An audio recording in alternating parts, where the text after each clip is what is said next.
bienvenidos a nuestro 11º capítulo de Debates Tú Decides 2023. Hoy se van a enfrentar dos posturas, dos candidatos al Consejo Constitucional para este nuevo proceso constituyente. Ojo que la elección es obligatoria y es el próximo 7 de mayo, falta muy poquito. Estamos con Juan Sutil, bueno, empresario líder, además se hizo conocido como emprendedor del campo y como presidente de la CPC. Hoy es independiente y representa a la región de O'Higgins por el Pacto Chile Seguro. ¿Cómo está, Juan? Bien, muchas gracias por la invitación, Cristina. Muchas gracias por estar con nosotros. Bueno, está también Liliana González, egresada de Derechos, bueno, también social de Abofem. ¿Está bien dicho?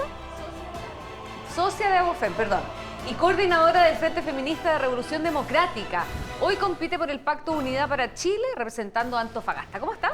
Hola, muy bien, muchas gracias por la invitación. Muchas gracias a los dos por viajar a Santiago, también por estar en este debate y por participar de esta instancia de diálogo.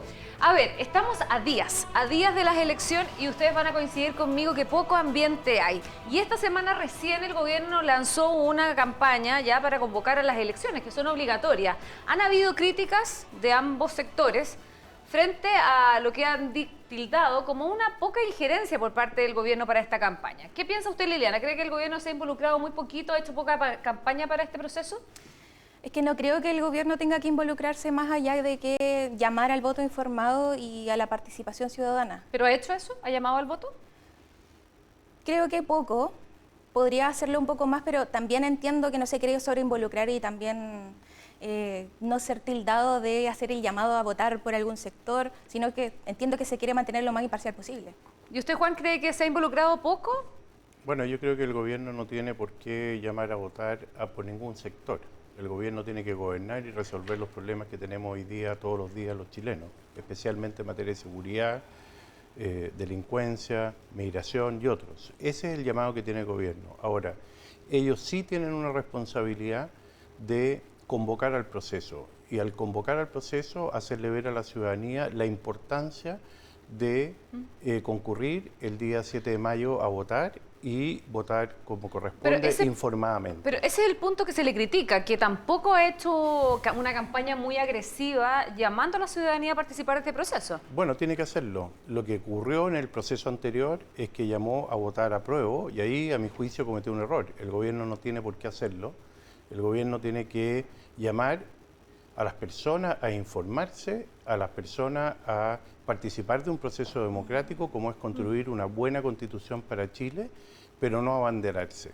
Y en ese sentido tiene la obligación de hacerlo. Estaba revisando acá el Instagram de ustedes. Bueno, ambos representan a regiones distintas, ¿no? Usted a la región de O'Higgins, Juan, Liliana, usted a la región de Antofagasta. Y voy a partir con un tema que sin duda es el que se ha tomado de la agenda y el debate y la campaña también de este Consejo Constitucional, que es la seguridad. Y de hecho ambos en sus cuentas de Instagram y en sus campañas hablan del tema de la seguridad.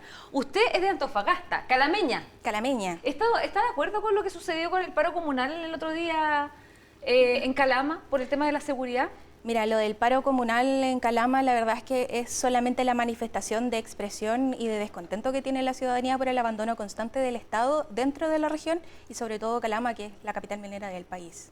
O sea, ahora, ¿lo apoya? Sí, lo apoyo en la medida de que es parte de la manifestación natural de las personas ante la necesidad de reclamar seguridad ante el Estado, pero también hubo una mezcla de otras situaciones que también apoyaron este proceso. Usted en su cuenta de Instagram y en su campaña también aborda el tema de seguridad. ¿Cómo plasmaría o cómo garantizaría la seguridad en la Constitución? ¿A través de qué herramienta concreta? Sí, bueno, la seguridad y la crisis de seguridad más que nada se ha tomado la seguridad tanto dentro de nuestros barrios como dentro de las policías. Hemos visto también cómo en un despliegue bastante fuerte del gobierno junto al Congreso se han enfrentado a esta crisis de seguridad tanto con medidas legislativas, con políticas públicas, con recursos directos para las comunas que sufren de esta crisis de seguridad.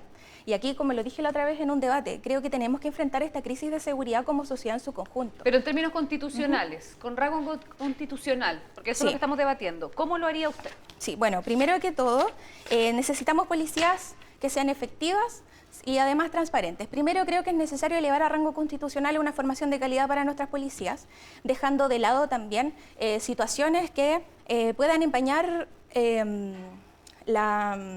el progreso dentro de la misma institución. Por ejemplo, eliminando distinciones arbitrarias en el acceso a escalafones o el mismo ascenso al interior de Carabineros. Segundo, también creo que es necesario hacerle seguimiento a los dineros y a los recursos destinados a seguridad, que cada peso destinado a seguridad vaya efectivamente a seguridad y que no se termine perdiendo en el camino. También creo que es necesario elevar a rango constitucional una coordinación entre gobiernos locales y gobiernos regionales con facultades de consulta pública y de rendición de cuentas, para que nuestras familias puedan aportar también con su punto de vista en cuanto a lo que respecta a seguridad y prevención del delito. Y por último, y no menos importante, cuando hablamos de defensoría de las víctimas, creemos que es necesario tener una defensoría de las víctimas que no solamente se dedique a presentar querellas, sino que se dedique también a proteger a la víctima con todo lo que significa ser una víctima el día de hoy en este país. ¿Usted está de acuerdo con el tema de la Defensoría de las Víctimas? Se lo pregunto Sí. porque es parte también de la propuesta ya del Comité de Expertos, que está prácticamente, bueno, ahora está comenzando el debate más profundo del tema de la propuesta, Exacto. pero la Defensoría de las Víctimas está ya incluida. Juan, usted también utiliza en su cuenta de Instagram varios elementos de la seguridad y la aborda bien a cabalidad también. Pongamos la seguridad por delante, dice una de sus videos, y dice, bueno, Chile no tiene una fiscalía antidroga, anticorrupción, antinarcotráfico. ¿Cómo abordaría en la Constitución el tema de la seguridad? Bueno, primero nosotros tenemos un país que se ha ido transformando en garante y debiera ser un país que efectivamente consagre la seguridad como un bien de todos nosotros. Y eso tiene que estar elevado a rango constitucional. Por ejemplo, tiene que condenar fuertemente el narcotráfico, tiene que condenar fuertemente el terrorismo como corresponde. Yo soy de los que piensan que hay que elevar a rango constitucional a Carabineros, Policía, Fuerzas Armadas, porque corresponde a que la Constitución mandate correctamente cuáles son sus funciones, sus atribuciones, para que la seguridad, que es de todos los chilenos, no caiga en la posición de un gobierno de turno que puede tener o no una orientación hacia la seguridad. ¿Con un capítulo especial, Fuerza Armada? Yo pienso que sí, Y además, yo creo que nosotros hoy día estamos sumidos, yo lo veo todos los días en los recorridos, en las ciudades, en los pueblos, en la calle, en las ferias. La gente está hoy día absolutamente inseguro y por eso que nosotros hemos propuesto que también debiera quedar mandatado no solo la Defensoría de las Víctimas, sino que también una Fiscalía anticorrupción y antinarcotráfico y que esté coordinada, porque los delitos hoy día son muy distintos a cómo eran en el pasado. Sí. Hoy día son bandas organizadas que funcionan a lo largo y ancho de todo el país. Por eso estaba mirando este video, porque usted habla de una coordinación entre las policías, una fiscalía anticorrupción, también son varias las herramientas y dice que Chile efectivamente es uno de los pocos países que tiene estas herramientas. No, o sea... ¿Que no las tiene? No las tiene. Por eso, que no las tiene. Bueno, hay países que sí las tienen. Hay una ¿Cómo fiscalía... cuáles? Bueno, Francia lo tiene. ¿Ya? Y son fiscalías que están Fiscalía especializadas... antidrogas, dice. Antidroga y corrupción. Si esos son el principal flagelo que tiene hoy día el país. Y por lo tanto, cuando tú estás haciendo o construyendo una constitución entre todos, que yo espero que sea una constitución seria, racional, criteriosa, no como lo que vivimos en el proceso anterior, y esa constitución mandate correctamente cómo tenemos que actuar. Es lo mismo que pasa, por ejemplo, si en una constitución tú no te preocupas de la libertad de enseñanza, si no te preocupas de que los padres puedan elegir libremente dónde educar a sus hijos, si no hay de parte del Estado, por ejemplo, igualdad tanto a quienes son sostenedores privados como públicos en materia de educación, y todo eso tiene que estar en la Constitución. Vamos a abordar esos temas también más adelante aquí en el debate, pero lo cierto es que mucho se ha hablado durante estos días sobre, bueno, las propuestas que están haciendo los candidatos frente al tema de la seguridad. ¿Cuántas de esas propuestas se pueden materializar efectivamente en una constitución?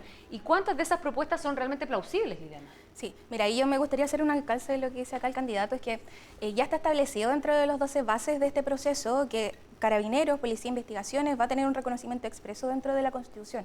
Ahí yo no creo que debiésemos dejar un capítulo exclusivamente para su determinación, porque las constituciones como órgano jurídico responden a los momentos sociales de cada país. Claro, se entiende que hubiese estado en el año 80, donde estábamos en plena crisis y en pleno... ay, se me olvidó la palabra, perdón. ¿Dictadura? En plena dictadura. Claro. Se le fue la palabra dictadura. Sí, es que es un poquito fuerte igual para hablarla como en televisión. Pero bueno, estamos en plena dictadura, entonces se entiende de que haya tenido un capítulo exclusivo. Pero el día de hoy, que estamos en plena democracia, que estamos apuntando a un futuro donde queremos seguir con una democracia un poco más fuerte, no podemos destinarle un capítulo completo, sino que obviamente tiene que ser parte de nuestro texto y donde tiene que estar definitivamente, siguiendo la costumbre constitucional. Pero el que haya un capítulo especial para las Fuerzas Armadas, ¿de una manera usted cree que restringe la democracia? No, pero creo que apunta a un momento político y social diferente. Juan. Bueno, Liliana era de las que pensaba, junto con el proceso anterior, de que Carabineros había que desmantelarlo. Ella es parte de un grupo que estuvo contra toda la seguridad, votaron en contra todos los proyectos de seguridad para el país, incluso más, en la ley Naín Retamal, después de ser aprobada, fueron al Tribunal Constitucional, algunos de ellos. Y a mí me parece que en la Constitución hay ciertas materias que no debieran depender de la definición de un gobierno de turno. Tienen que estar consagrados correctamente y muy bien establecidos en la Constitución. Y por eso que creo que debieran estar en el rango constitucional que les corresponde. Hablemos un poquito también de lo que, bueno, lamentablemente lo hemos dicho así en este programa, que lamentablemente también el tema de la seguridad se está ligando mucho al tema de la migración. Y usted en el norte particularmente lo debe vivir, ¿no? De hecho, la última encuesta CADEM además demostró que los chilenos están condenando en demasía la migración. Y sobre todo irregular, la quieren ya calificar como un delito aquellas personas que ingresen de manera irregular a nuestro país. Hoy día es una falta. Esto es independiente quizás también de lo que si se puede definir o no en una constitución, pero nos parece interesante conocer sus propuestas respecto a este tema. Liliana, ¿usted está de acuerdo de tipificar como delito el ingreso irregular a Chile?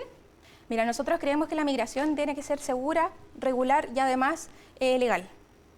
Sí o sí. Y aquí el rol de la Constitución es establecer requisitos claros, entregarle la seguridad tanto a nacionales como extranjeros y, ¿por qué no?, podemos hablar hasta incluso de una policía de fronteras o incluso una rama especializada de la Policía de Investigaciones que se dedica a controlar y a vigilar todo lo que tenga que ver. ¿De la Policía de Fronteras no es de la Fuerza Militar? No. A lo que ¿Una yo policía especial, policía civil? Sí, una policía civil que se haga cargo de todo lo que ocurre al interior de nuestro país, pero relacionado con migración y fronteras. Ya, no la fuerza militar. No. Pero tipificar la migración irregular. No, tampoco. ¿Por qué? Porque yo no creo que el problema... Pero usted me acaba de decir que sea legal. Por lo tanto, sí. ¿Que sea legal qué cosa? La migración.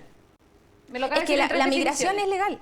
Sí, Sí, migrar por lo es un tanto, derecho humano. Ya, pero el ingreso a un país de manera irregular. Sí, atenta contra normas administrativas. Entonces, pero eso sería un delito o una falta.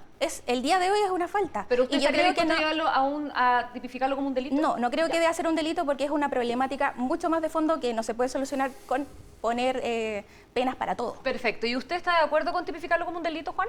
La migración es por razones humanitarias o es también por razones de necesidad del país, pero bajo ninguna circunstancia es lo que estamos viendo hoy día. Y a mí me parece, como ocurre en muchos países del mundo, que la migración ilegal es efectivamente un delito, porque tú no puedes migrar ilegalmente.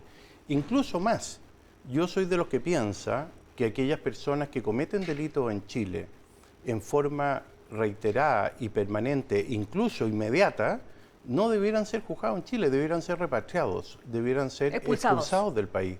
Porque Chile, con esta ola de migración que fue descontrolada, que partió en el gobierno de la presidenta Bachelet, continuó en el gobierno del presidente Piñera y hoy día es cosa de ver cómo ocurre y cómo está pasando en el norte, a mí me parece que no es correcto. Y eso nos trae una serie de problemas, no solo en materia de delincuencia y en materia de delitos, que hoy día son muchísimo más graves, que no los teníamos, como el sicariato, como, más agresivo. Y exactamente, como se rapta a la gente y los asesinatos que estamos viendo. Bueno, eso es producto de una migración absolutamente irresponsable y eso no lo podemos aceptar como país. Es como que si yo quisiera, Cristina, ir a instalarme en tu casa. Ya. Yo no puedo eso. Déjame preguntarle, Liliana, ¿está de acuerdo con la expulsión automática, inmediata de migrantes que cometan delitos en Chile? Sin un proceso judicial, entiendo. Si una persona comete... ¿Pero sin un proceso judicial? Yo creo que no tienen por qué ser procesados, tienen que ser expulsados. ¿Y usted está de acuerdo con eso?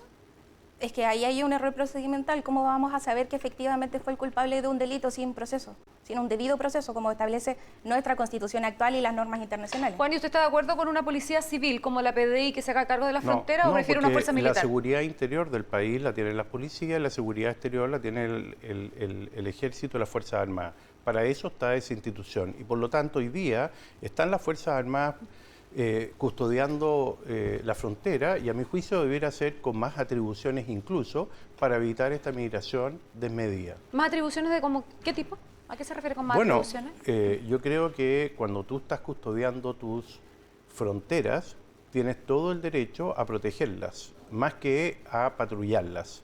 Y eso evita de alguna forma que la migración siga avanzando. ¿Usted se refiere a uso de armas?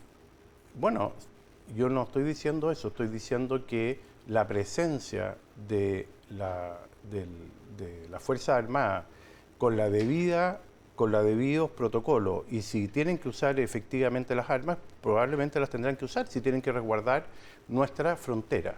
Porque ahora están bajo la lógica, además de la ley, de resguardo de infraestructura crítica y con la obligación de reconducir y de conducir también a los migrantes de manera irregular a la policía. Esa es la función. ¿Usted cree que es una función que se ajusta a la realidad o deberían tener quizás más atribuciones? Yo creo que lisa y llanamente no deberían estar ahí porque no tendríamos que tener esta crisis migratoria. Pero la tenemos. Sí, la tenemos y creo que el gobierno se ha hecho cargo.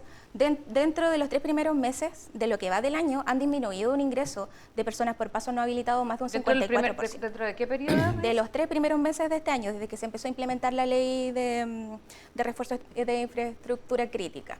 Hasta el día de hoy han disminuido los ingresos por paso no habilitado en un 54%. Pero eso significa con la presencia militar. Exacto, desde que se implementó la ley. Pero tenemos claro que esta es una situación del todo irregular. No, los militares no están para cautelar el orden civil, eso lo hacen los carabineros. Y esa función debería haber sido... Pero más que el orden civil, ¿no es la frontera? Sí, pero es que está destinada a ser parte de lo que tendría que ser el día de hoy policías, carabineros. Sí, pero claro, más que el orden civil, a lo que voy es un tema más... Es que seguridad interna. Concepto de seguridad es seguridad interior. interna, claro, y esa seguridad interior el día de hoy le corresponde a carabineros. Ya. Demos vuelta a la página con este tema. Me gustaría saber, Liliana y Juan, ¿cómo votaron ustedes en el proceso anterior? Juan, ¿usted votó? Rechazo. Rechazo. Del texto anterior, ¿usted rescataría algún elemento? Yo el texto anterior lo que rescataría es precisamente no cometer los errores que se cometieron de la parcialidad con que se hicieron las cosas, con la intransigencia, si uno quiere ponerlo así, y me parece a mí que fue mal en la forma y en el fondo. Ya, pero más el espíritu. Pero más allá de alguna norma, algo que se haya redactado. Yo creo que hoy día tenemos que hacer una constitución que recupere Chile, una constitución que nos permita volver a ponernos en marcha, una constitución que también convoque, que no sea extrema, al contrario, que sea una constitución que convoque a todos los chilenos, pero que marque las reglas muy claras. Y no como ocurrió en el proceso anterior, que para mí hubiera sido desastroso si se hubiera implementado. Liliana, me imagino que usted votó a prueba. ¿Convencida 100% del texto? Sí, convencida del texto porque creo que era un proyecto que sin duda, primero, fue un proceso único en el mundo, con un órgano 100% electo para el efecto, donde representaba la diversidad de nuestro territorio nacional, que es algo muy importante a rescatar. ¿Y qué extraña de ese proceso en el actual? Creo que la representatividad y también el ímpetu de las personas por ser parte de este proceso de poder ir a cambiar una constitución, porque nosotros nos merecemos una mejor y una nueva constitución. Cuando habla de representatividad, ¿a qué se refiere particularmente? Por ejemplo, la representatividad de los pueblos originarios. Esa es una de las situaciones bastante acertadas que tuvo el proceso anterior y que en este proceso no lo hemos vivido. ¿Y no cree, como creen algunas personas que votaron rechazo, ¿no? A lo mejor Juan también ha dicho, este carácter intransigente que quizás se le dio a ese proceso? Maximalista, han dicho algunos. O sea, tuvieron un error absoluto de diagnóstico. O sea, mira lo que pasó en la Araucanía. Sobre el 80% rechazó la propuesta. ¿Qué piensa usted? ¿Con qué se quedaría de ese proceso? ¿Alguna norma en particular? Sí, por supuesto. Además del espíritu que usted rescata. Sí, por supuesto. Yo sé que la propuesta fue rechazada ampliamente por la población y nosotros rescatamos. Por supuesto, y nosotros rescatamos esto, pero también es necesario aprender de estas situaciones. Y de esto podemos rescatar 3 grandes cosas. Que Chile necesita una democracia paritaria, que Chile necesita proteger su naturaleza y también que necesitamos el reconocimiento expreso de todas y de todos. Por supuesto, también ir a defender y a cambiar este sistema que tenemos, migrar a un sistema social y democrático de derechos. Ya, sistema social democrático de derechos. Liliana ha hecho el pase para una discusión de fondo que se está teniendo incluso ahora el comité de expertos. ¿Cómo coexisten, si es que tienen que coexistir, este sistema social de derechos con un sistema subsidiario, que es el que actualmente rige en nuestro país? ¿Cómo coexisten los privados con el Estado, Juan Sutil? ¿Es posible esa coexistencia? Está en debate hoy, por ejemplo, dentro de los expertos, la posibilidad de elegir o no el sistema de salud, que yo creo que trasunta quizás la discusión de todos los otros aspectos. Pero no hay ninguna duda, en todo país del mundo existe, salvo los países con dictaduras de izquierda, existe la provisión mixta de todos los bienes y servicios que una sociedad requiere. Y en ese sentido, los derechos sociales o los servicios perfectamente los pueden entregar en forma mixta. Y la colaboración pública-privada es fundamental. Ya lo demostramos en la pandemia, cómo funcionó la colaboración pública-privada y cómo pudimos enfrentar una situación de emergencia. Y en ese sentido, en materia de educación, en materia de salud, en materia de acceso a la vivienda, por cierto que se necesita la provisión pública-privada. No hay ninguna duda de aquella. En pensiones, ¿por qué no? Todos los países del mundo tienen pilar contributivo y también tienen una pensión que entrega el Estado. Y hoy día existe, que es la pensión garantizada universal, y a mí me parece bien que exista. Pero también tiene que haber un pilar contributivo y las personas tienen el derecho de elegir. Ese es un derecho que no pueden perder. La libertad es... La libertad de elegir. ¿Y eso tiene que estar consagrado en la Constitución, cree usted, como un principio? Por supuesto, Liliana, tiene que estar. ¿Usted cree que ese principio de libertad de elegir debe estar consagrado en todos los aspectos y todos los ámbitos de la vida de los chilenos? Yo creo que sí, pero como un principio real, que atienda al principio de realidad además. Porque el día de hoy, por ejemplo, no tenemos muy claro qué es lo que es el derecho a elegir. Por ejemplo, una mamá soltera no puede optar a un arriendo sola en Antofagasta. Los arriendos están de los 600, 700 mil pesos para un departamento de 2 dormitorios, con un sueldo mínimo de 410 mil pesos. Ya, pero la Constitución esa realidad no se la va a solucionar, seamos Sí, realistas. no se la va a solucionar, pero sí le puede proponer una cantidad de derechos y un respaldo del Estado. O sea, el Estado tiene que dedicarse a ser el que cautele los derechos de las personas y no que se dedique a cautelar situaciones económicas para poder acceder a derechos. Entonces, ahí está el cambio radical que tenemos que empezar a dar. Ahora, bajo esa misma lógica, ¿cómo se equilibran estos dos espíritus, ¿no? El Estado, por una parte, como garante de derecho, y también los privados, como prestadores de derecho? Sí, bueno, el Estado social y democrático de derechos en ninguna parte limita estas dos posiciones. Por supuesto que tiene que permitir la participación de un privado, tiene que también promoverla, la participación de las pymes, de las empresas, porque tenemos que tener una sociedad equilibrada. Entonces, por una parte, el Estado tiene que dedicarse a cautelar derechos y a promoverlos, y por otra parte, el privado también tiene que preocuparse de ser útil para el Estado y también promover su acceso y su ¿Usted libertad. no tiene problema con que coexistan ambos? Es que no es problema, no hay una sola y única carta que nos diga así tiene que ser un Estado social y democrático de derechos. No, se lo pregunto, como Liliana, sociedad porque pareciera ser una discusión que a rato pareciera ser la base de todo el tema que nos convoca con el tema de la Constitución. Si es que el Estado es el único proveedor de derechos y el que es capaz de satisfacer las necesidades de la ciudadanía. Eso sería un desastre, porque lo que tú tienes que hacer es entregar la caña a pescar y no los pescados. Y hay países como Alemania que conviven, pero con una participación pública-privada como corresponde, con la libertad de las personas de elegir y no imponiendo que el Estado es el único proveedor de aquellos bienes y servicios que nosotros necesitamos. Liliana, ¿la última reflexión sobre el punto? Sí, no, yo no estoy en desacuerdo con esta postura. No tiene mayores No, yo creo que objeciones. eso está asentado y todos lo asumimos así, creo. Ya, hablemos también un poquito sobre política, ¿les parece? Porque hay un tema que se ha debatido en el comité de expertos que tiene que ver con, bueno, la gran cantidad de partidos que han surgido, ¿no? ¿Usted es independiente? ¿Usted es militante de Revolución Democrática? Sí, militante de Revolución Democrática. Se habla mucho sobre esta cantidad de partidos y de poner algún tipo de límites para la presencia de partidos en el Congreso por la dificultad cierta para cualquier gobierno, ya lo hemos visto con Michelle Bachelet, Sebastián Piñera y el presidente Boric, de lograr ciertos consensos dentro del Congreso. ¿Están de acuerdo con estas restricciones que se le están imponiendo al sistema político? Yo estoy absolutamente de acuerdo. Para justamente lograr a lo mejor, no sé si disminuir la cantidad de partidos, pero por lo menos tratar de buscar más alianzas. Es básicamente generar condiciones habilitantes para hacer una mejor democracia. Y hoy día tenemos 21 partidos políticos en el Congreso. Y dos en formación. Dos en formación, de los cuales hay algunos que ya se han inscrito y hay otros más en formación. Y a mí me parece que eso pulveriza cualquier acuerdo político y por lo tanto poner un umbral, que ya lo tienen algunos países del mundo, de a lo menos un 5%, tanto para ser elegido en un cargo público como para poderte mantener también como partido político y que también hayan ciertas restricciones a cómo se actúa, porque hemos visto también algunos diputados o senadores que han pasado de un partido a otro, y tanto de izquierda como de derecha, y a mí eso me parece incorrecto. ¿Cómo le va a Revolución Democrática con la barrera del 5%? ¿Sobrevive? Es un poco alto. Sí, ¿le parece un poco alto el 5%? Sí, yo creo que es un poco alto. Y para territorios como el nuestro, en la segunda región, dejaríamos a una gran parte de la población sin representantes en el Congreso. ¿Y qué porcentaje le parece como la adecuado? Yo creo que deberemos disminuir un porcentaje, llegar al 4%. ¿Al 4%? Al 4% sería un número razonable. ¿Y transitar paulatinamente a ese 4%?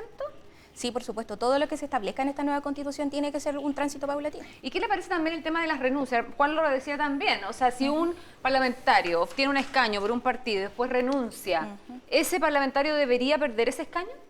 Sí, yo creo que sí. Porque las personas no solamente votamos por nuestros representantes, por la persona que es, sino por todo lo que representa, todas sus ideologías, las ideologías partidistas.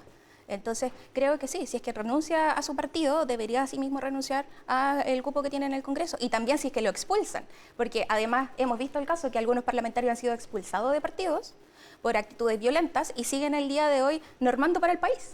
Bueno, eso también es un tema de discusión, como el código de ética que debería tener un parlamentario en el ejercicio. Ese es un tema que también está en discusión en el comité de expertos. Me gustaría preguntarle, ya los últimos minutitos nos van quedando. Lo que pasa es que aquí está en discusión la representación. Nosotros tuvimos en el proceso anterior, de la convención constitucional anterior, donde había gente que tenía 200 votos y habían otros que tenían 150, es que justamente, por poner un ejemplo. Entonces, yo creo que en el Congreso tiene que pasar lo mismo. Para allá quería apuntar también el sistema electoral. Y además, que si tú pones un umbral más alto, bueno, los partidos políticos pueden formar coaliciones, se pueden fusionar y pueden haber coaliciones más amplias, que eso hace mejor gobernabilidad, Cristina. Y es un hecho de la causa, así funciona. Eso es lo que le quería preguntar, sistema electoral. ¿Debe modificarse el sistema electoral también, Liliana? Mira, desde el año 90 hasta el día de hoy hemos aumentado en 3 escaños, 4 escaños el Congreso. Y la población en Chile ha aumentado considerablemente. Yo no creo que primero debamos disminuir la cantidad de escaños en el Congreso, pero sí creo que debemos atacar a problemáticas un poco más de fondo, como aumentar los requisitos de integridad, el código de ética, por ejemplo, disminuir la dieta parlamentaria, apuntar ese tipo de situaciones, una mayor fiscalización de nosotros como población, de nosotros como ciudadanos a nuestros representantes. Ya, perfecto. ¿Y usted, Juan? ¿Qué cree? Yo sostengo que es importante generar bloques más sólidos que permitan una mejor democracia, que haya sanciones para aquellos que son los supuestos díscolos y que eso proteja la democracia. Eso no hay ninguna duda que debe ser así. Y finalmente, todo lo que sea perfeccionar los códigos de ética, los manejos en su conducta, la responsabilidad de ser un parlamentario, proteger la institucionalidad del Senado como la Cámara de Diputados, por supuesto que eso es fundamental. Y es por eso que tenemos hoy día un proceso ad porta el 7 de mayo, donde vamos a tener representación de cada una de las regiones. Piensa que en Santiago solo se eligen 5 y en las regiones se eligen 45, por lo tanto vamos a estar totalmente representados. Y en materia indígena, bueno, hay un padrón indígena donde pueden votar más de 1 millón de personas. Bueno, yo los invito a que voten para que tengan su representación proporcional. Sí, está ahí establecido y no veo por qué no lo puedan hacer. Liliana, últimos minutos también. El tema de la paridad, que es un tema que ha estado un poquito al debe en este proceso. Sí. Y de hecho ya la Comisión Experta está trabajando ese tema. ¿Cómo evalúa usted desde Amirá, que usted se declara feminista y animalista? Lo vi en su cuenta de Instagram. Así es. ¿Cómo lo está viendo usted eso? Sí, bueno, creemos que la paridad es sin duda una de las deudas de este nuevo proceso constitucional. No podemos dejar que grandes desigualdades se arreglen solamente con cambios sociales. Tenemos que llegar al Congreso y a todos lados, sectores públicos, privados, de participación política con paridad, participación igualitaria entre hombres y mujeres, en derechos, paritaria? en oportunidades. Sí, una constitución paritaria, en derechos, en oportunidades y sobre todo en obligaciones. Perfecto. Quiero agradecerles a los dos. Yo quiero decir una cosa. Sí. Nadie más que la gente del campo ama a sus animales y los protege, y por lo tanto yo creo que es muy importante que en esta Constitución nuestras tradiciones sean respetadas, y por supuesto yo me voy a preocupar de eso. Y segundo, yo soy de las personas que cree que tiene que haber igualdad en términos de aquellas personas que van a participar, ya sea hombres o mujeres, pero que no se le puede meter la mano a la urna. Por lo tanto, son las personas finalmente los que eligen, Es que eso no es paridad. dando la opción. Bueno, en el último proceso hubiera sido 55% elegían mujeres en vez de hombres, y a mí me parece bien que si la ciudadanía elige 55% mujeres, está bien que sea así, pero no marcarlo como una meta Como definirlo a priori. de salida. No, por ningún motivo. Perfecto. Quedan establecidos los puntos de Liliana González, Juan Sutil, candidato al Consejo Constitucional por la región de O'Higgins, usted por la región de Antofagasta. Sí, y Calameña. Calameña, además. Diga cómo la encuentran en el voto. Sí, como Liliana González Cortés, de 15. Juan Sutil, Juan Sutil, E20, el número 20. muchas gracias a ambos por haber venido a Santiago a conversar aquí en este debate Tú Decides. Muchas gracias a ustedes también por haber estado con nosotros. Ya nos quedan muy poquitos debates, así que gracias por la compañía. Sigan, por supuesto, siempre en T13 en vivo. Que estén muy bien. Chao.